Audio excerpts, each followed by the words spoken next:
നിലമ്പൂരിലേക്കാണ്. ഈ നിലമ്പൂരിൽ ഇടതുപക്ഷത്തിന് അനുകൂലമായ അന്തരീക്ഷമാണെന്ന് LDF സ്ഥാനാർത്ഥി M സ്വരാജ്. നാടിന്റെ വികസനം കക്ഷിരാഷ്ട്രീയത്തിന് അതീതമായി ജനങ്ങൾ സ്വീകരിച്ചു കഴിഞ്ഞു. ഇടതുപക്ഷ സർക്കാരിന്റെ വികസന പ്രവർത്തനങ്ങൾ കേരളത്തെ ആകെ ലോക നിലവാരത്തിലേക്ക് എത്തിച്ചെന്നും സ്വരാജ് പറഞ്ഞു. വിവിധ പഞ്ചായത്തുകൾ കേന്ദ്രീകരിച്ചുള്ള സ്വരാജിന്റെ സ്ഥാനാർത്ഥി പര്യടനവും പുരോഗമിക്കുകയാണ്. അമൽനാഥ് പാടിച്ചാൽ തയ്യാറാക്കിയ റിപ്പോർട്ട് കാണാം. നിലമ്പൂർ മണ്ഡലം LDF സ്ഥാനാർത്ഥി M സ്വരാജ് ഇന്ന് അമരമ്പലം പഞ്ചായത്ത് കേന്ദ്രീകരിച്ചാണ് പര്യടനം നടത്തിയത്. 17 കേന്ദ്രങ്ങളിലൂടെയായിരുന്നു അദ്ദേഹത്തിന്റെ പര്യടനം.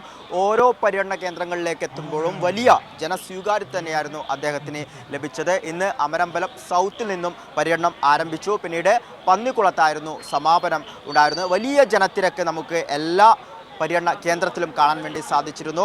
വികസന നേട്ടങ്ങൾ എണ്ണി പറഞ്ഞായിരുന്നു ഓരോ കേന്ദ്രങ്ങളിലും ജനങ്ങളെ അദ്ദേഹം അഭിസംബോധന ചെയ്തിട്ടുണ്ടായിരുന്നത്. വിവിധ കാര്യങ്ങൾ, അതായത് സ്കൂളുകളിൽ വന്ന മാറ്റം, ഒപ്പം തന്നെ ആശുപത്രികളിൽ വന്ന മാറ്റം, റോഡുകളുടെ മാറ്റം, പാലങ്ങളുടെ മാറ്റം, അങ്ങനെ എല്ലാ മേഖലയിലും വികസനങ്ങളെ എണ്ണി പറഞ്ഞായിരുന്നു അദ്ദേഹം ഓരോ കേന്ദ്രങ്ങളിലും ജനങ്ങളോട് സംസാരിച്ചിട്ടുണ്ടായിരുന്നു. അതേസമയം തന്നെ മറ്റൊരു പ്രധാന കാര്യം, ഇനി 9 മാസം മാത്രമാണ് അടുത്ത നിയമസഭാ തിരഞ്ഞെടുപ്പിലേക്കുള്ളത്.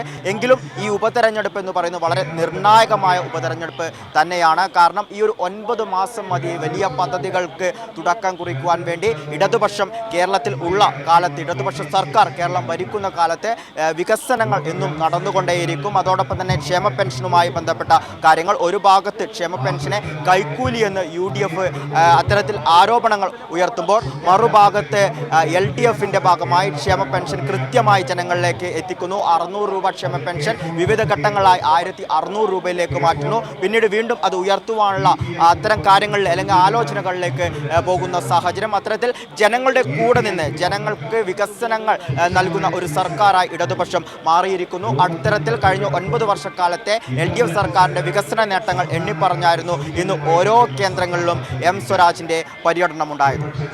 ശരി, അമൽനാഥ് പാടിച്ചാലാണ് വിവരങ്ങൾ നൽകിയത്.